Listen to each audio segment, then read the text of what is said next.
Hi, everyone. Welcome back. Today, we're going to be talking about how to stay productive while working at home with all the distractions. And I have my good friend, Maureen Werrbach, with us today. Hello, Maureen. Hey, hey, I'm excited to see your face.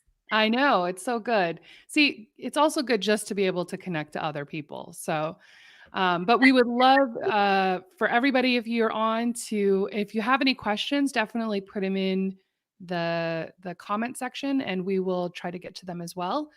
But yeah, it's this seems like a really huge topic right now because so many people were kind of thrust into working from home.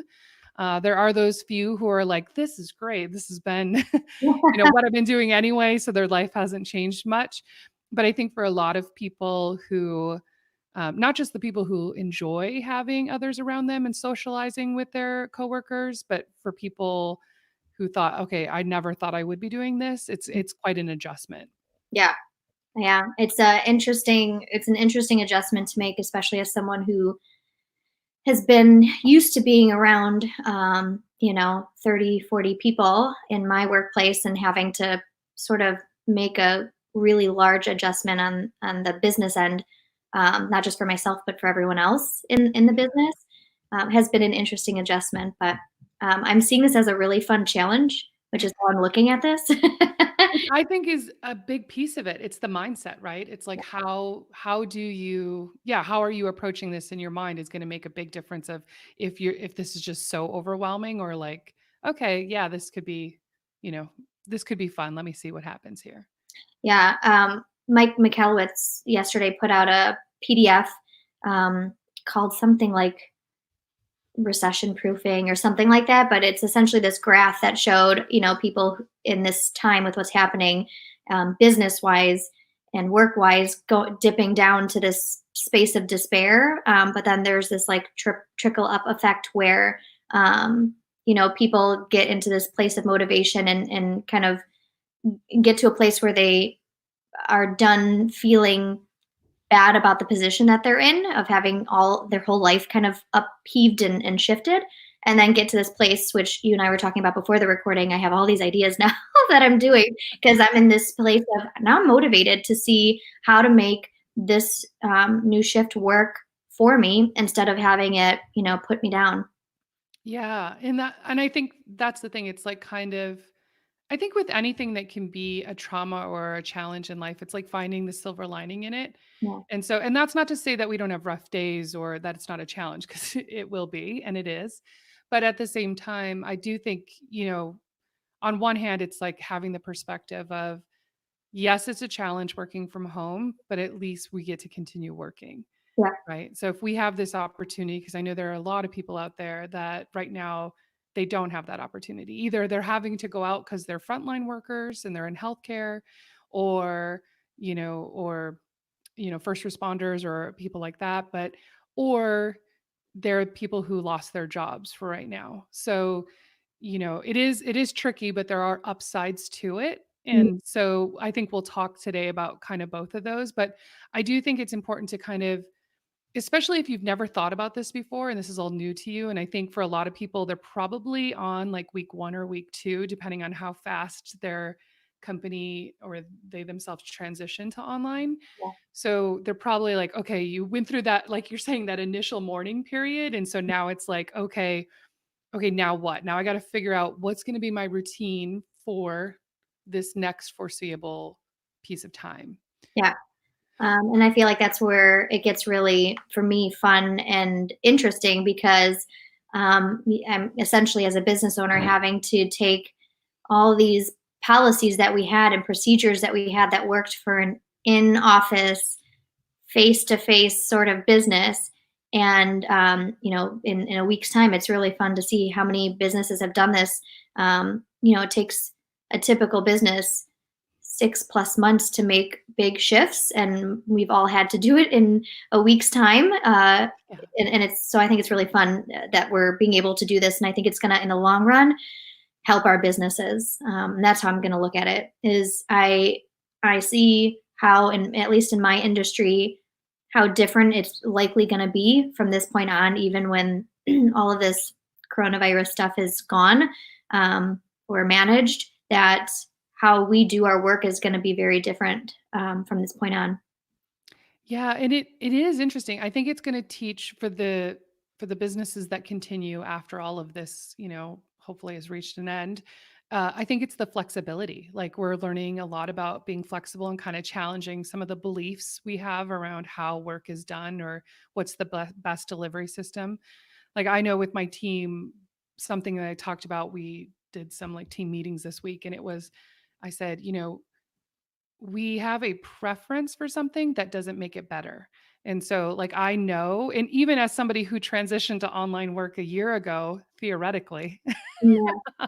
I still was lamenting, like, oh, I love being in person with people. But just because I prefer that doesn't mean that online work wasn't as valuable. And actually, the research supports that, right?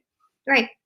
I forget who is talking about this, but oh, we make decisions based off of our emotions often. It's just how we run, but it can't be translated into business decisions because our businesses aren't wired to our emotions. They're a separate entity. So what you're saying, rings true because um, a lot of times we end up making business decisions that come from the emotional side of us versus seeing it as its like own separate thing outside of who we are as a person. And when we can do that, similar to what you were saying, that's where a ton of creative freedom can happen and adjustments and growth and all of that. So, Yeah, it is interesting. yeah. It's so fascinating. And again, without sounding a little woo, it's like that Mm, there's this part of it where it's like once you've decided in your mind that this actually could be a good thing and that it is going to work as well, whatever your work may be, I think even your clients feel that. yeah. So there's this process of they kind of on some level it's like they can sense when you're not on board with it. Mhm. And there's small ways that you're communicating that even when you're unaware of it. So I do think like getting on board yourself is really helpful. Not to say that we don't, again, like we're going to mourn these parts, we're going to have the stresses and on top of it all the uncertainty of everything that's going on. But I do think that it our mindset has a huge impact on the work we're doing and how well we adjust to working at home. Yeah. How are you adjusting in terms of staying organized and ensuring that you're still productive now, especially with your group practice? I know you do a lot of your work from home as it is, but just even with your employees and staff. Yeah, I think for me, interestingly enough, it kind of lit a fire under me because I was kind of in this place of like complacency.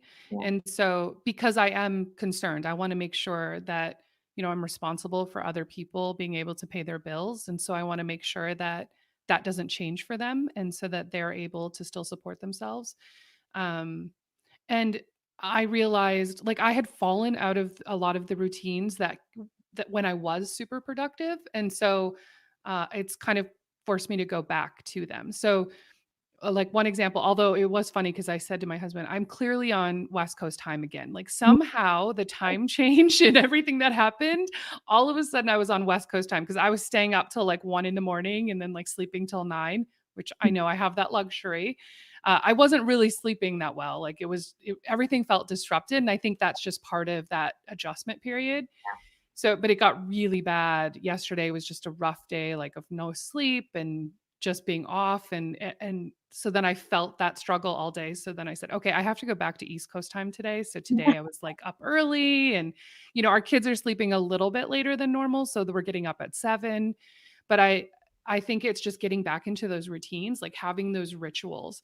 And I think the biggest thing I would say to people is it's important to look at things. I think I would call them routines over schedules because I think schedules sometimes people like it implies there's no flexibility. And I think right now we need to be as flexible as possible in how we're approaching things. But that doesn't mean just throw everything, don't have a plan. Like you need to have a plan, right? Yeah. So I, we have like, yeah, the morning routine of like, okay, what do you do in the morning? And that's shifted because it used to be the gym and now that can't, that's not happening. wow, you do have a Peloton. I know, I knew you were gonna say that. My husband said the same thing. Hi, Melvin. Yes, I I said to him, "I promise by next week that that's part of the morning routine is getting on that stupid Oh, Peloton." don't look at how many times I've been on because I can't judge you. I know. It's not like I can avoid it much. It's right Oh, there. Whoops. I just knocked over my mic. But yeah, I do have a Peloton, but I think but again, it was like, I'm going to give myself some grace to adjust to that. That's not, I'm feeling like so overwhelmed with everything that I'm like, okay, one piece at a time. So then it was get up, have breakfast, and start the morning routine. I know for me, I decided I'm going real simple. So what I did is I have this little like thing that somebody had gave me at some point, oh, and nice. I have so many different little like that, like little lists and things that I've gotten from different people that I've, worked with before, or like coaches I've followed or something.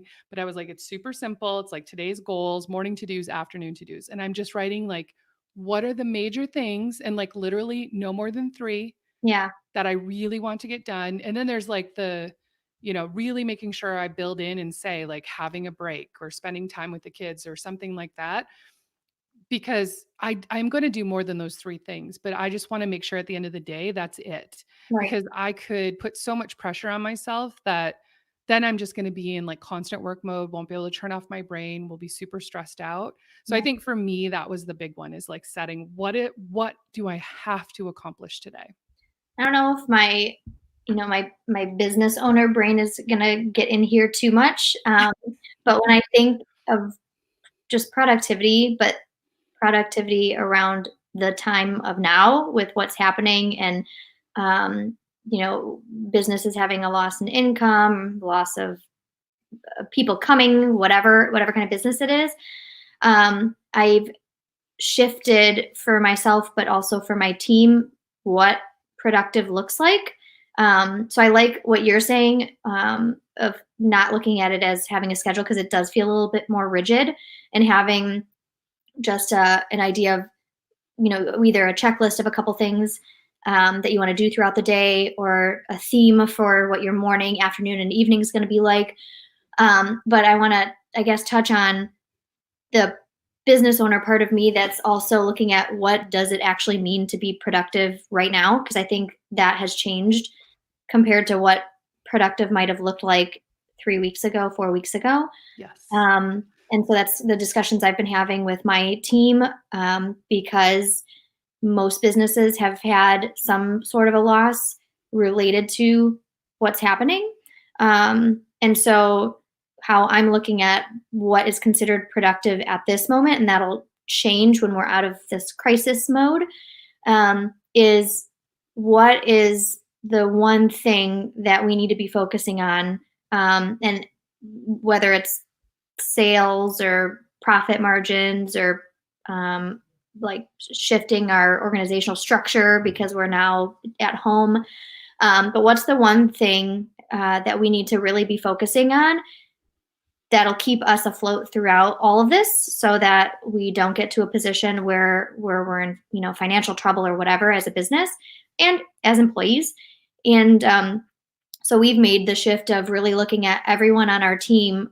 What's the one thing that needs to happen in our business right now so that we're in a good place, and how can each of us, based off of the roles we have from home, contribute to that thing. So for us, we were really good with client retention, but the phones are really slow right now in terms of getting new people on board, and so that is our focus, because long term we need to have a certain amount of new people coming to our business. Yeah.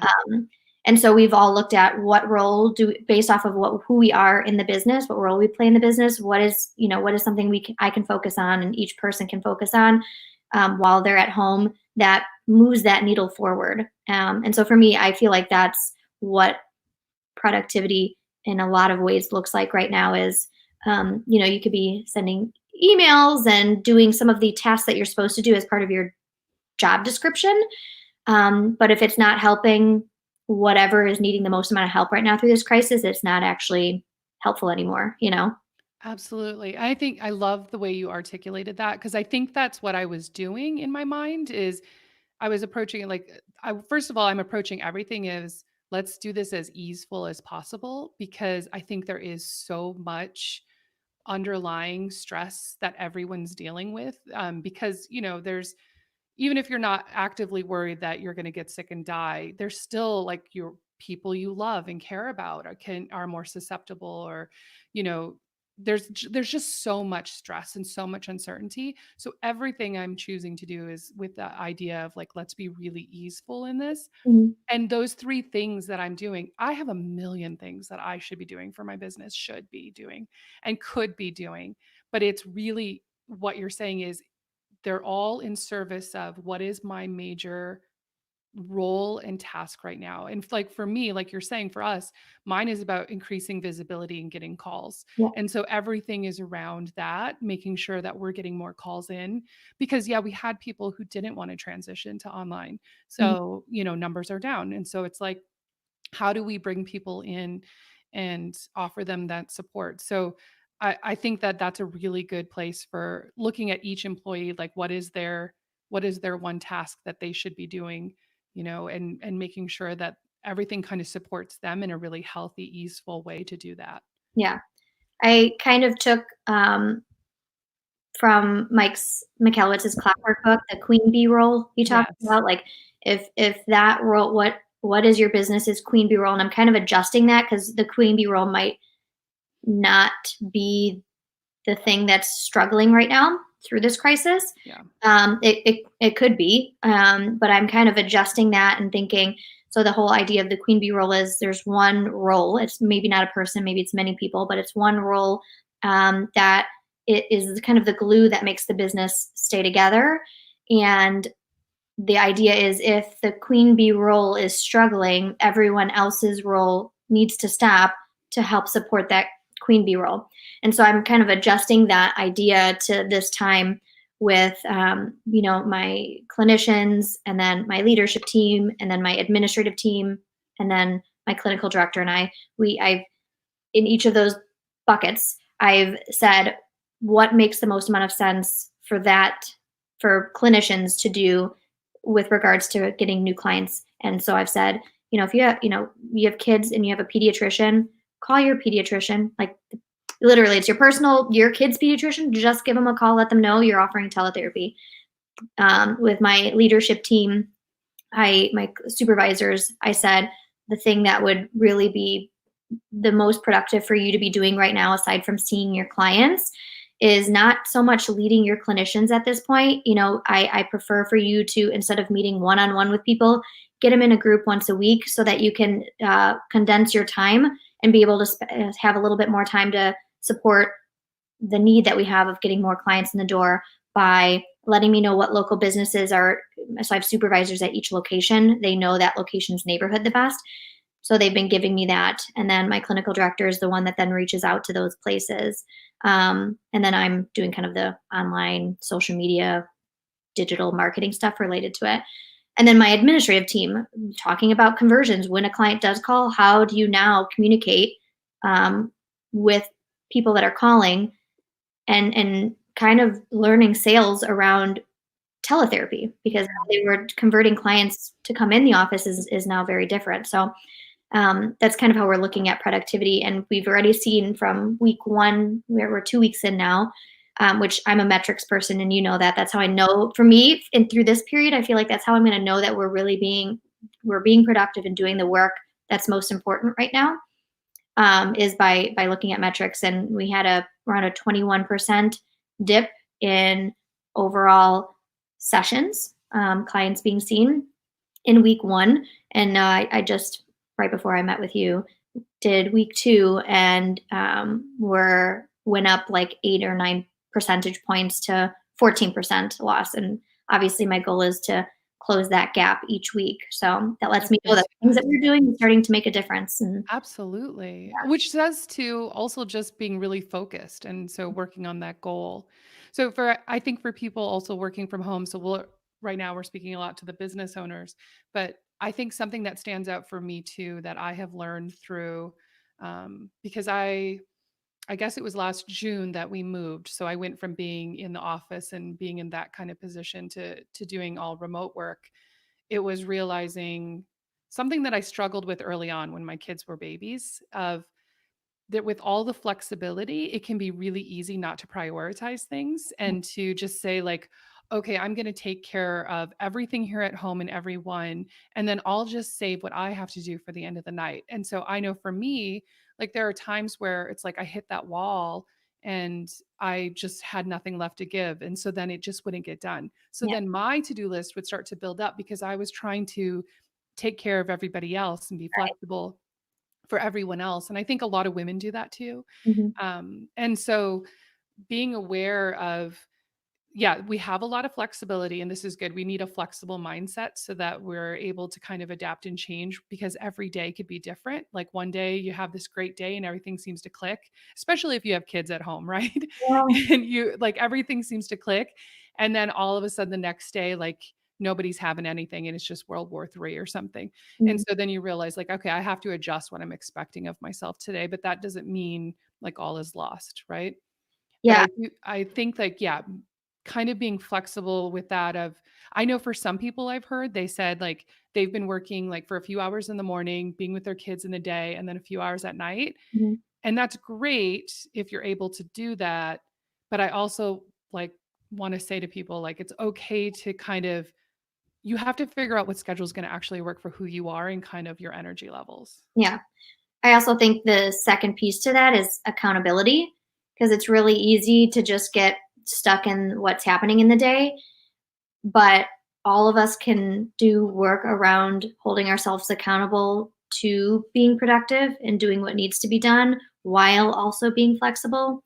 So that would be my challenge to anyone who feels like there's just so much shit going on in their houses that they can't, and that they get overwhelmed or tired, or by the end of the day have no energy left, is you're kind of, what can you control right now in your life, and how can you hold yourself accountable despite the fact that there might be a lot of variables that you can't control in this time.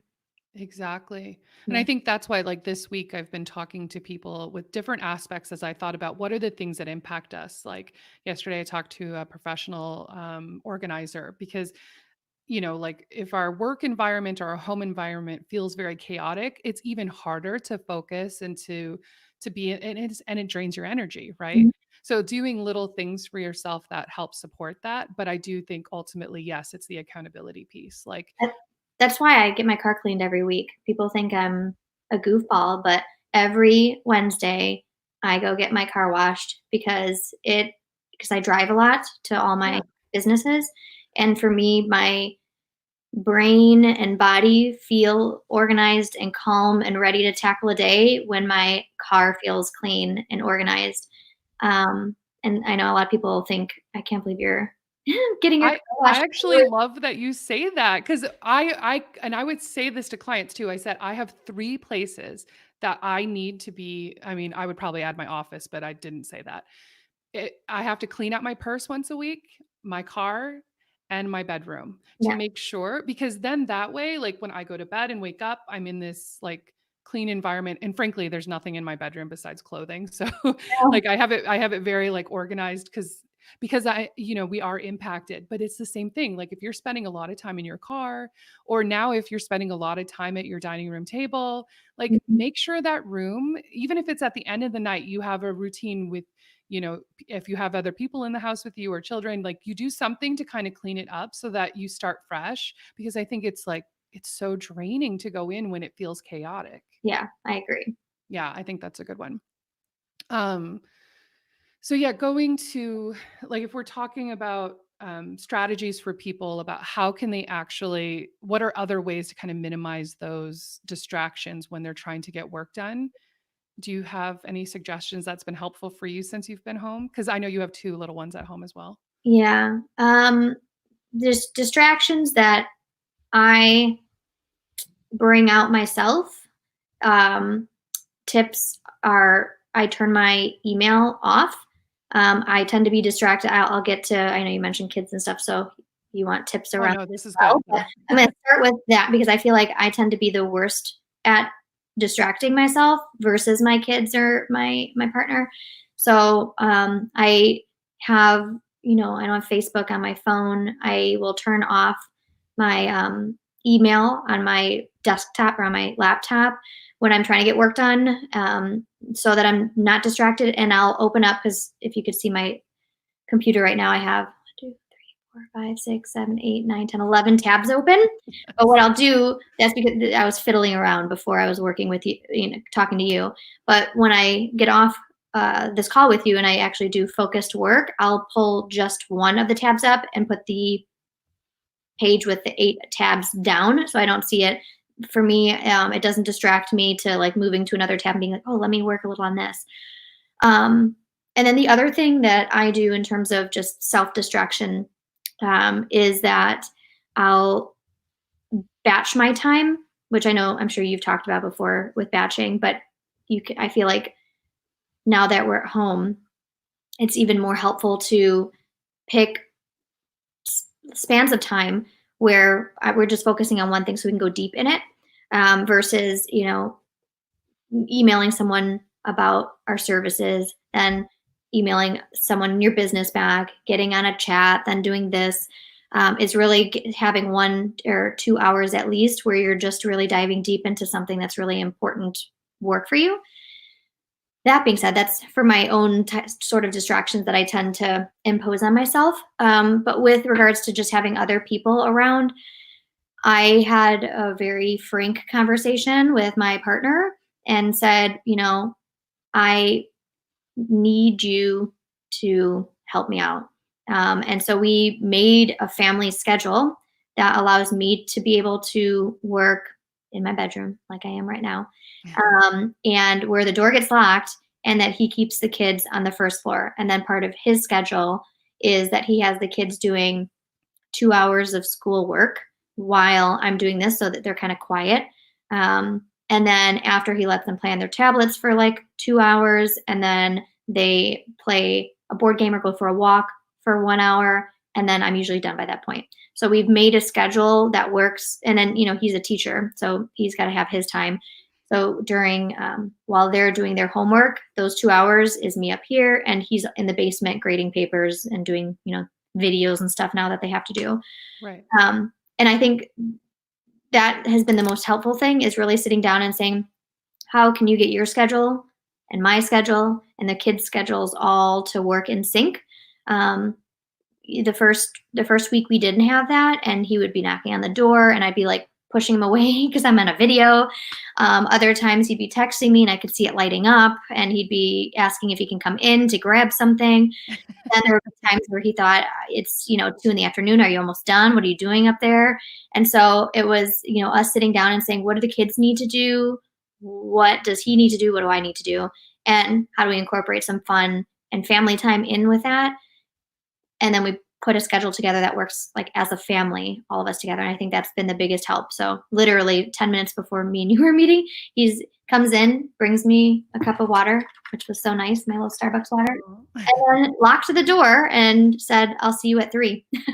That's awesome. That is so, and I think that is probably the number one tip that I would say is, and I know everybody's in different situations. Like there are people where they're working at a job where the expectation, I'm hearing from people who are working for others, the expectation is either to do as much work as they used to, and sometimes even more because like they're in stress panic mode, their companies. And so yeah, it's like, but I still think you can have those conversations and talk about that. And I know we've done something similar, although it's funny, I don't know if you could hear them stomping. So my office is in the basement floor, like in the garage area off.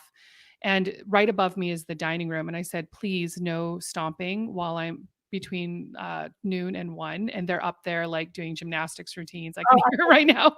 So I was like, clearly I need to put this on a board for them, like keep it off during my hours of recording. But that was a conversation too of like, I try to keep my husband in the loop. Like, okay, this is what I'm doing each day. And this is the time that I'm going to need like quiet time, like go play outside. I do think I need to write it down though, because he does have ADHD as well. And so it feels like it's like they go away for 2 hours while I'm by myself. And then when I start recording, they're home. Yeah. I mean, go away, I mean, go outside. Yeah, That's yeah, what I don't mean actually go somewhere, but I think it's really important. And I've had clients where they said, okay, I'm going to do like the bulk of my work from 7 a.m. till like 1.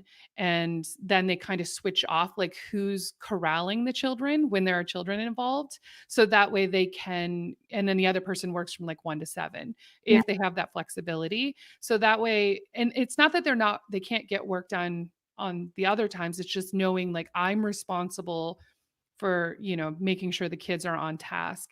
And I think the flexibility here is, I mean, we all know the requirements around like screen time and all of that jazz, but you have to give yourself a break because they will. I talked to somebody last week, Pam Andrews, and she talked about how like there were periods of time where, because she homeschooled all of her children, where she didn't do anything with them for months, and she's like, they're graduating college and they're like brilliant kids, like they're going to be okay Yeah, just because they were on, they didn't do anything for a little while. right. Ultimately they're all going to be fine, right? And so also doing those things that keeps them occupied so that you can have that. And I know certain kids are less Right. amenable to that. Like they're more like they won't be distracted. They're like, "Hey, mommy, mommy, mommy, mommy," or daddy, daddy. Then you have a situation like that, that senator, Oh, the yes, yes. where Yeah.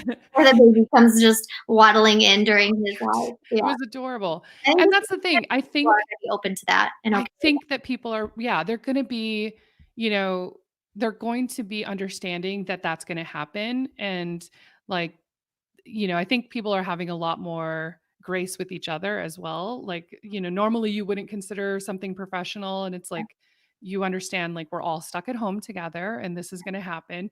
And I think also having that conversation, if you do have a boss, having that conversation with your boss.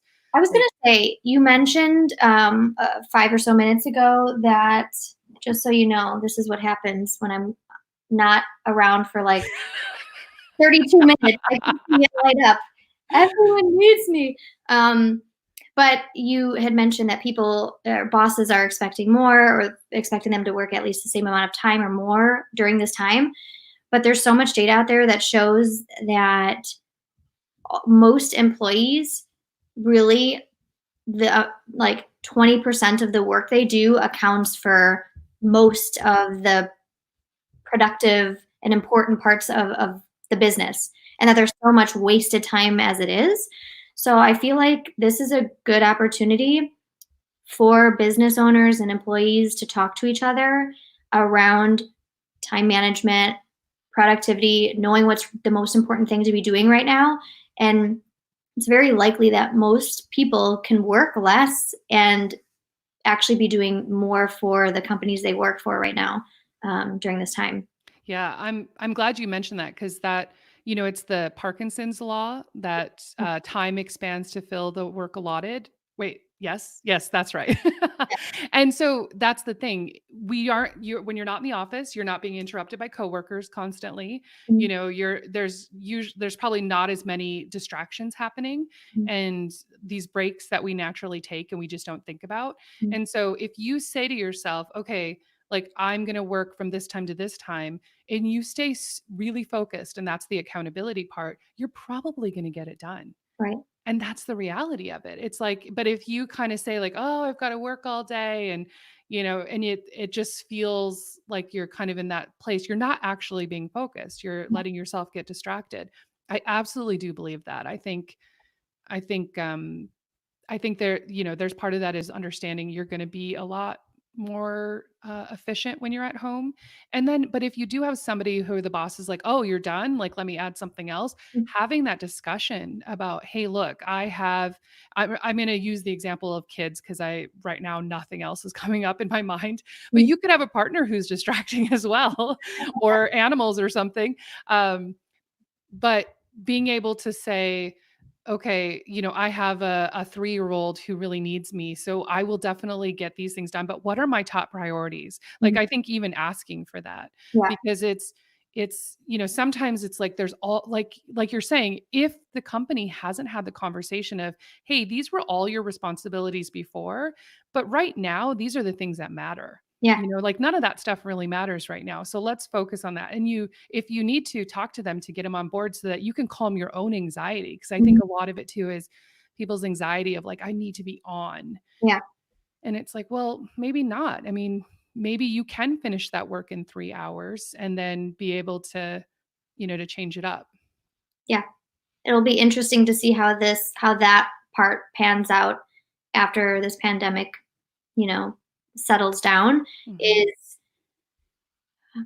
just the idea of how much work can get done in a certain period of time, not just the productivity part, but the realization that with good focus, you can get more done. So it'll be interesting to see, or get things done in less time. It'll be interesting to see how business owners take that information. Do they take it and then do what the US has always done, which is pack, 8 billion hours of work into 8 hours, or go kind of the Europe route of, allowing people to work less. If you can get the important things done, then the rest of the time is yours. So it'll be interesting to see how that actually plays out afterwards. Depending on the business owner, that can go one way or another. Absolutely. And I mean, I guess, if we get into that, there's so much research that supports these shorter work weeks as being better overall for people, and that they actually, when you do that, they are more productive. And so to that end, I would say one of the strategies, and Christy DeLeon, sorry, posted about being realistic. Realistic time boundaries are key, and I agree. But I think one of those things is like saying, okay, now I've got to take a break. Now I've got to have this time for myself, because when you do that, you actually give yourself the energy to be more focused. So I agree, it'll be interesting to see how the transition goes Mhm. afterwards, Mhm. if people support that and understand, like, if we want healthy work environments, we should pay attention to those things instead of saying, oh, well, then I can work with 3 less people on my staff and have was one person doing like Yeah, 4 right. times the amount, you know? And hopefully we don't come into that kind of space as business owners. Well, I guess being in Silicon Valley for so long, they already do that sometimes, especially in startup modes because they're really trying to maximize output, but Right, it's not long term, it's really not sustainable. right. And so, yeah, I love that idea of, yeah, looking at how are we approaching our time, being realistic with it, and then understanding we probably can get way more done than we give ourselves credit. Mhm. I keep thinking of the book, when I read it 100 years ago, so but like the 4-hour work week, where Yeah. he talked about this, Mhm. about the fact that there was one guy who was working for someone else, and he was able to streamline his job down to very little time and still get everything key that he needed done, Yeah, right? So I think there is more room to not put a burden on ourselves of, having to put in the 8-hour day. right. Yeah, So I agree. I loved that book. I haven't read it also in a million years. I know. It is a really good book. I actually thought about I should reread that one. Like, this is probably a good time for that. That's funny. Yeah, so I guess, if we're thinking about, I took a couple of notes as far as things that I thought about, definitely taking those breaks. So I think don't sit at your desk and eat, because that's a great way to start burning yourself out, is if you just sit and you never get a break, you never stand up, you never get outside. And I think sometimes when I've suggested that to clients, like go take a walk around the block even, or just stand outside for 5 minutes and breathe fresh air, they're like, "Oh, well, that's not gonna change my life." I'm like, "Yeah, often these tips, it's not like, oh, that I went out and took deep breaths and now my life has changed." It's like, no, but incrementally it lowers I can't find Mhm. my camera. Incrementally, it lowers our stress levels, because once we tip that threshold, then we're in this high anxiety place, Mhm. and it's stressful. But if we can take down stress like bit by bit by bit, it starts to have a big impact. Yeah. So, are there other, like, strategies that you would I think about for people? I think, getting creative with where you do your work can be good for not getting burnt out as well. It kinda goes along the line with what you were saying, but there's probably a lot of your work that you potentially can do with your headset on while walking around the block outside and getting some fresh air, you know? So, I change like your that. scenery with, however much we can do that in this state, but doing work that needs to be done on a computer wherever you normally do that. But if there's some calls that you need to make or some video chats that you do on your phone, is you plug a headset in and maybe take a walk and get that done and just get some fresh air while you're doing that. I think that can be really helpful in reducing burnout, just getting fresh air, um, Yeah. and also feeling like the workday isn't dragging on forever. Yeah, it does break it up because I know part of my routine that I've been doing is going and doing lunch upstairs at the table, having a break, and then coming back down because then it did allow me to focus.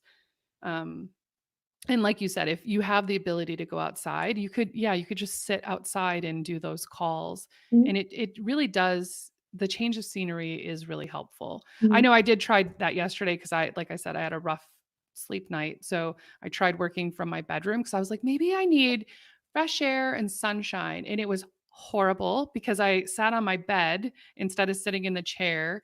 And it was just the worst idea. So, but why I say that is, and I just should have sat in the chair, but I didn't have my computer charged up, um, is you're gonna experiment during this time, and sometimes you're gonna be like, "Well, that didn't work."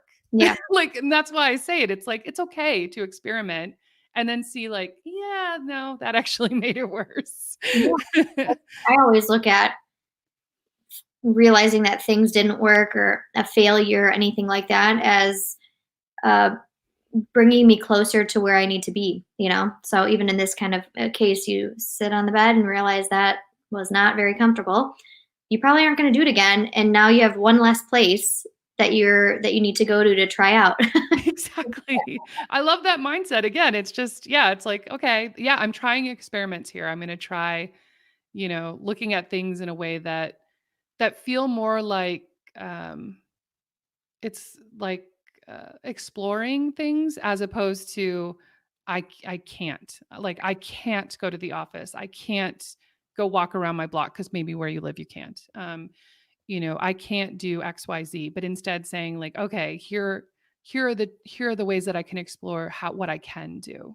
Yeah. Sometimes just that small shift really helps the way you're feeling. I was gonna say, what my team and I are having fun with because we use Google Chat and we have chat teams and stuff as a way to connect through this. And one of the things I was doing was collecting pictures of other therapists' home offices now, because I know people were having a hard time figuring out where should I do it and like what's the best way to feel like it's a good space, but also be productive and all this. And as a way to sort of normalize that we all are really trying to figure this shit out at the same Yeah. time, was I on Monday sent like 15 or 20 that I collected of funny ones where there's a dog in the background, some where they put up like a clothesline and hung something to keep like their bed covered. Yes.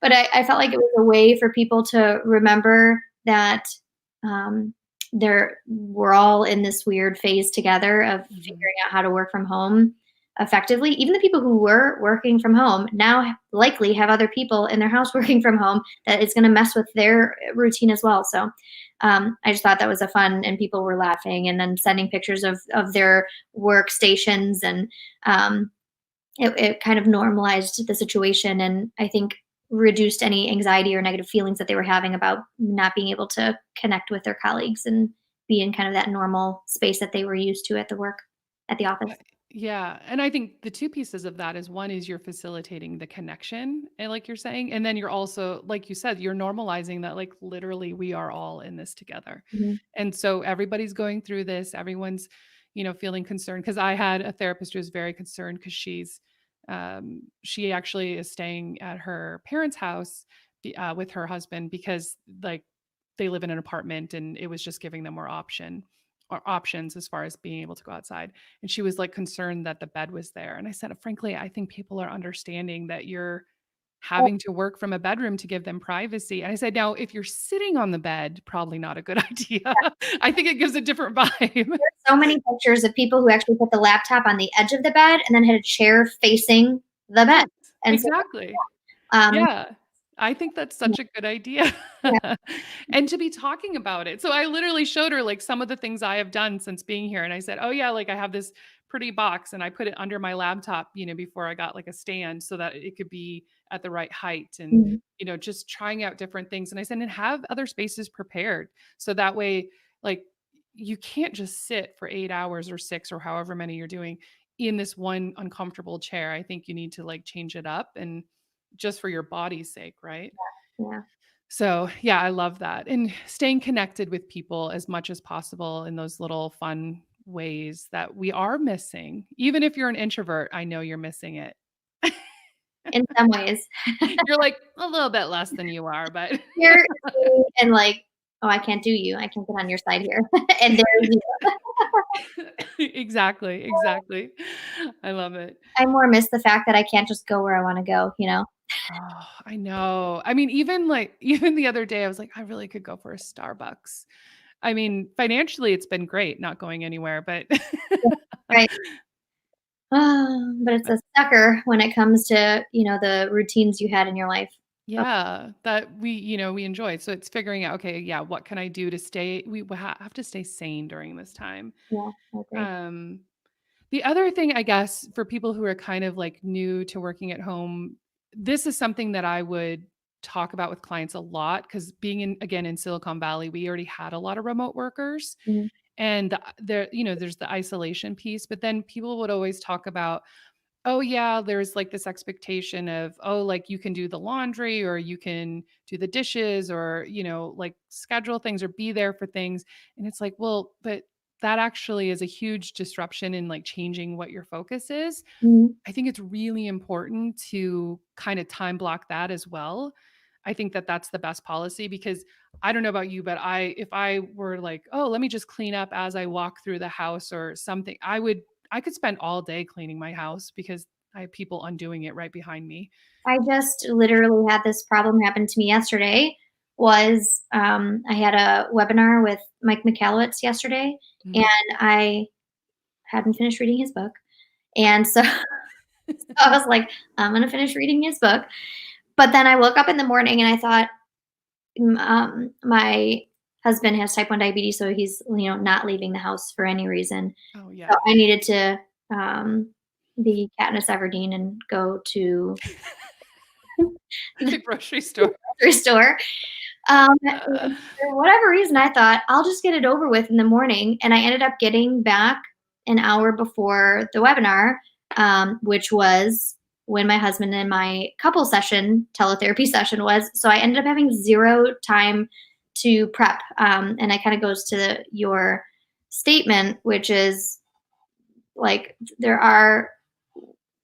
being flexible is important, having routine is important, but it can also like there's a line that you can go to when it comes to flexibility, and that I went past that line and ended up being anxious about not being as prepared as I wanted to be, all because I thought, let me just get this grocery thing out of my way and not worrying about it, when I should have just not focused on it, and it got in the way. And so I think that it's really smart to say that, mixing up the middle of your day with doing some laundry or this or that might be good if you're good at really starting and stopping stuff, but for most of us is probably going to be a distraction that gets us like in this wormhole of start doing another thing and doing another thing, and then all of a sudden we realize we haven't been productive at work.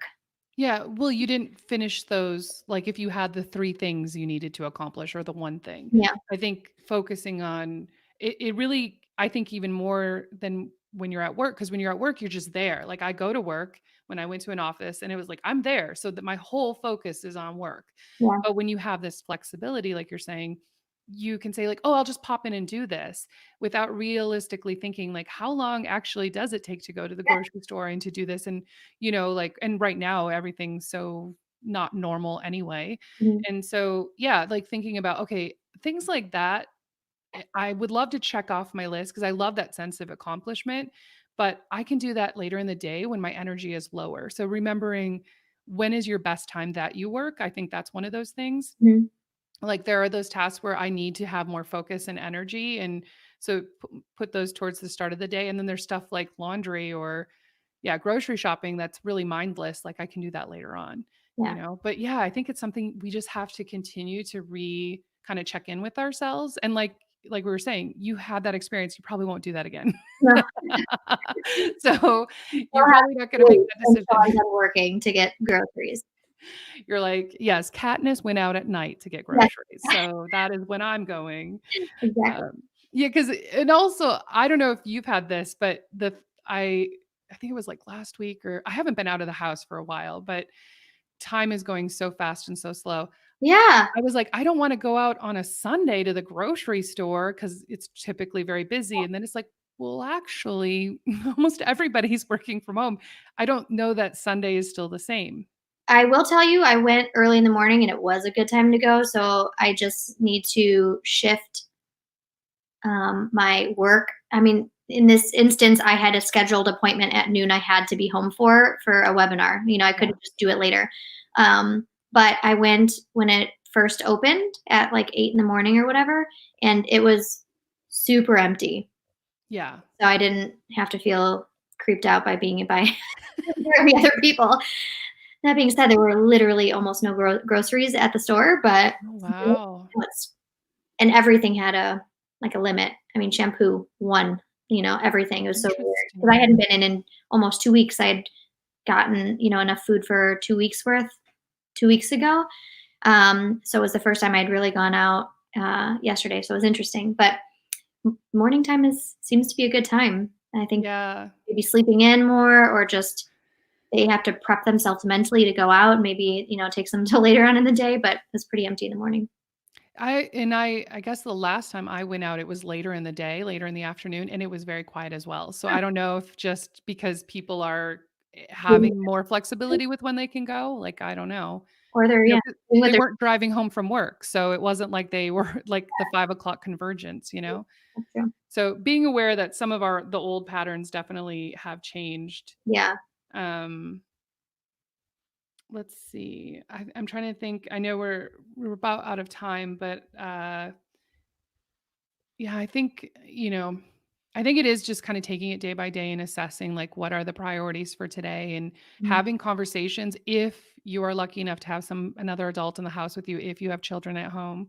mm, But or even if it is just two adults, because I've had people reach out that don't have children, but like you said, they didn't communicate with their partner, and so then they're kind of disturbing them during a peak time when they're really needing to focus. I think yeah, having that conversation with the people inside your house are really important, yeah, and setting those times that work for you. And I'll just give as an example just to kind of, I think being creative is important. So for me, what I decided, because I am trying to like manage this like feeling of okay, it's like get into hustle mode and start like being more proactive because this is a big deal, and at the same time not being stressed and overwhelmed.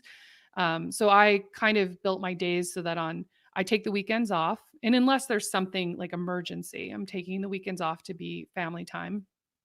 um, but on Monday and Friday, I'm doing like a lighter day. So that way, I have more flexibility and it feels like I'm kind of easing in. And I'm also balancing that with like home stuff on those days. mhm, So that, like today I'll probably do my laundry or something, just so that it feels like I not every day is just this overwhelming rut or like I have all these things that I have to do.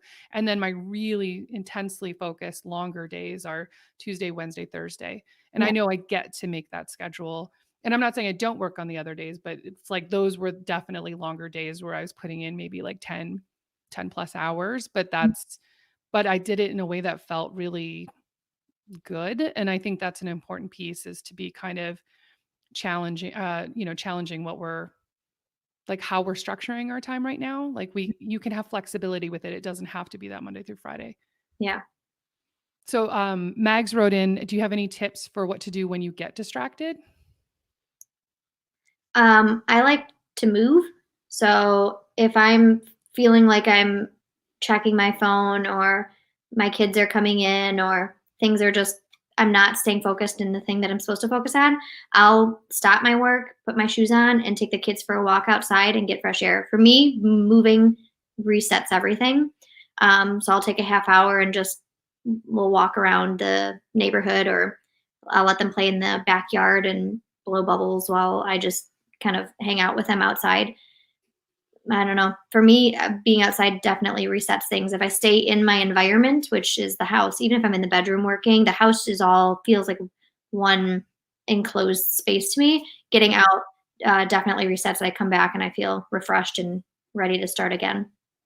Yeah, that's great. And I think I similarly, mine's a little bit like that, but I know for me, this is where knowing yourself is important. If I Yeah. did something else for 30 minutes, like I've lost my almost, unless it's the lunch hour, right? Because it's Yeah. a different kind of thing. I've really lost my focus to it. So I can only do like 5 minutes. Otherwise, I start to feel, anxious about that. So, but yeah, I'll go like walk into another room or walk outside, or maybe I'll make a cup of tea or something just to kind of break it up. Cause I'm like, clearly I'm not focusing like what's going Yeah. on. Sometimes it's like, am I hungry? Did I forget to eat lunch? Or do I need a snack or something like that? Or, If you um, look at the halt, hungry, anxious, lonely, tired. Is that those exactly. things playing a role? And if it is, what do you do if you're hungry? Eat. What do you do if you're feeling lonely? Do a FaceTime with someone. Yes. If you're anxious, what can you do? Like my daughter has anxiety, and we have that, that breathing triangle that like expands and contracts.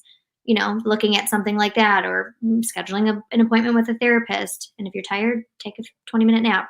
But Yes. yeah, hungry, anxious, lonely, tired typically plays a role in some way, shape, or form when we're feeling distracted or not our 100%. Yeah. And Absolutely. Yeah. So I think that's probably the best piece of advice. And Holly's talking about she sets timers on her phone so it reminds her to get back in going to breaks. Yeah. And I think that that's really, really helpful. Yes. And Meg said that happened yesterday. And that's the thing. Sometimes, and I love that you mentioned the loneliness piece too, because sometimes we think like, well, yeah, but right now I'm supposed to be in work mode. But you are used to being around people usually. Mhm. So it's like and you can do a quick you know, little video chat on your phone for most people, or even a phone call.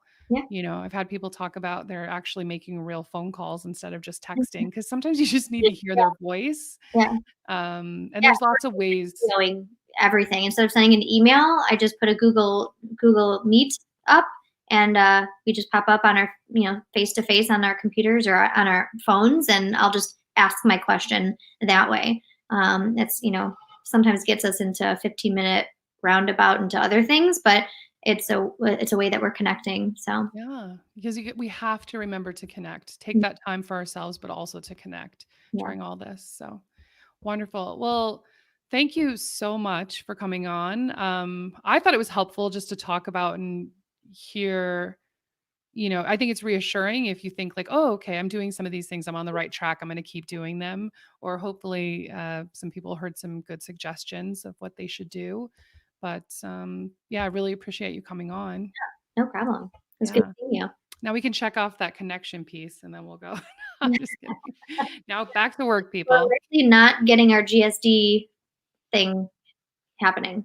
I'm not ready to say that we're not going to have that yet. Yeah, I Amber know. is supposed to be going to Hilton Head in this, like, suite that's overlooking a beautiful ocean, and I in know. yeah, next month. Wait, what month? Oh, we're still in March. Yeah, It's it's supposed still to be March. It's supposed to be May 4th, so I I kind of feel like it's not gonna happen, but then even today I was like, "No, no, no. There's still a possibility." I think the realistic part of me knows, There's but a meme, out there that, or a GIF, I should say, a GIF, a GIF, whatever, that is literally like some guy on a roller coaster, and it's literally looking like this, and I said, "That's how I feel about, oh, it's gonna be fine. We're gonna be able to go." "No, we're not gonna be able to go." "Yeah, we're gonna be able to. It's gonna be fine." "No, what am I thinking about? We're still yes, with yes. everything." So, And I think that's how everything is right now, and so to remember that, like, that's normal. I just did something to make my hair absolutely insane, but it is very normal to have those days. Yeah, like, we got this," like I was saying, and then it's like, "Oh, this day was crap. This is yeah, horrible." But remembering, like, tomorrow's a new day, and, yeah, we're just gonna ride this roller coaster together, and, but yeah, thank you so much again, and, I'm still gonna hold out for Hilton Head. me too. Okay, Have a lot of shit to get done. yes. Okay.